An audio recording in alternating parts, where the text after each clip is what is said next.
Hello, welcome back. So last time I spoke at great length about the cage system and how incredibly important it is, even though when you start out, it doesn't seem that brilliant at all.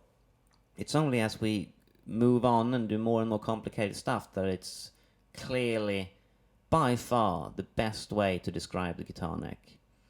And when we start learning Hey There Delilah today, we're going to learn the verse and the chorus. We are going to use this language of the caged system, and we're going to see how I was talking about how fractions is the best way to play all these shapes, and we're going to see how that's what he's done when he wrote this song. He's playing fractions. He probably doesn't call these E minor shape and stuff. He probably just calls them bar chords and goes, "Oh, this is how I can play it, and this is my song." But if you know these, how to name these, you can become a really good guitar player because you can develop ideas using this cage system. Anyway, let's just learn the verse and the chorus, and I'll put the names on there, and you'll get on to this side of believing in the cage system soon enough. Right, here's the verse. It's in the key of D major, and the chords in D major are D, chord 1, chord 2 would be an E minor, chord 3 would be an F sharp minor, so now E minor there, we want to have a E minor shape, that's our F sharp minor, that's chord 3, chord 4 is a G, chord 5 is an A, chord 6 is a B minor, that's the sad one, we ignore him, that's chord 7, and we're back at D. Okay, that's the chords available.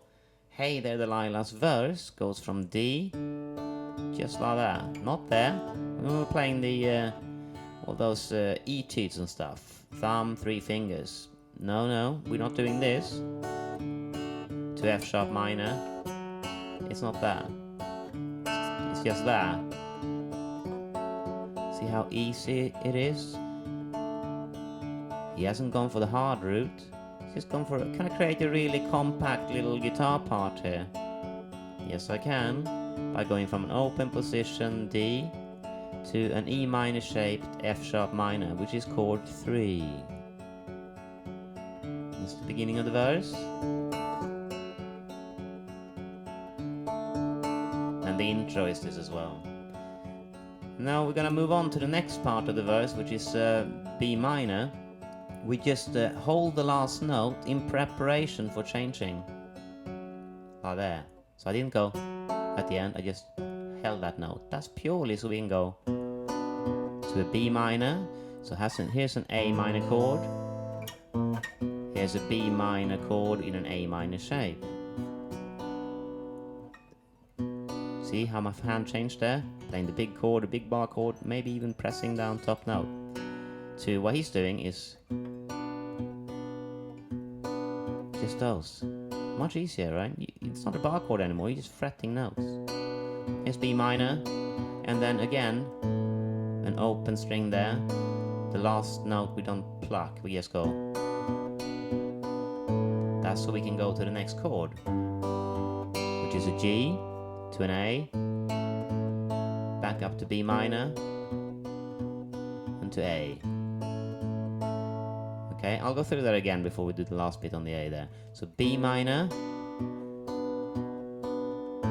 that's an A bass note, down to G twice, A, open position chords, B minor, which is in an A minor shape, and then to A again, and then we do this at the end.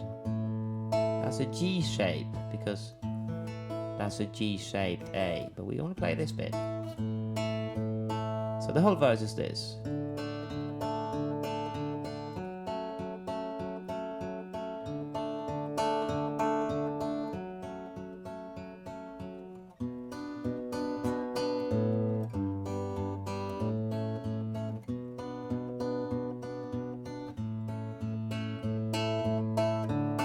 Really easy. Etc. So there's a loop below that you can practice that too. Just play exactly the same thing as me. The BPM is 106, I believe. Here is the chorus. So that's a D, and then A, B minor in an A minor shape, and then at the end we go C sharp. These fingers are still there. It's only the bass note that changes, and then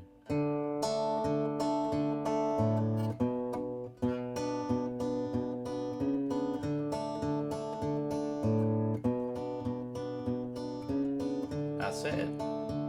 So easy. Once you get the hang of this is the hardest bit, there. That's it, that's the chorus.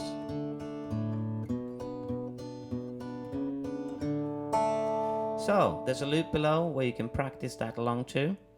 And do that until you can play them, just like I do. And then next time, we learn the middle eight. See you then.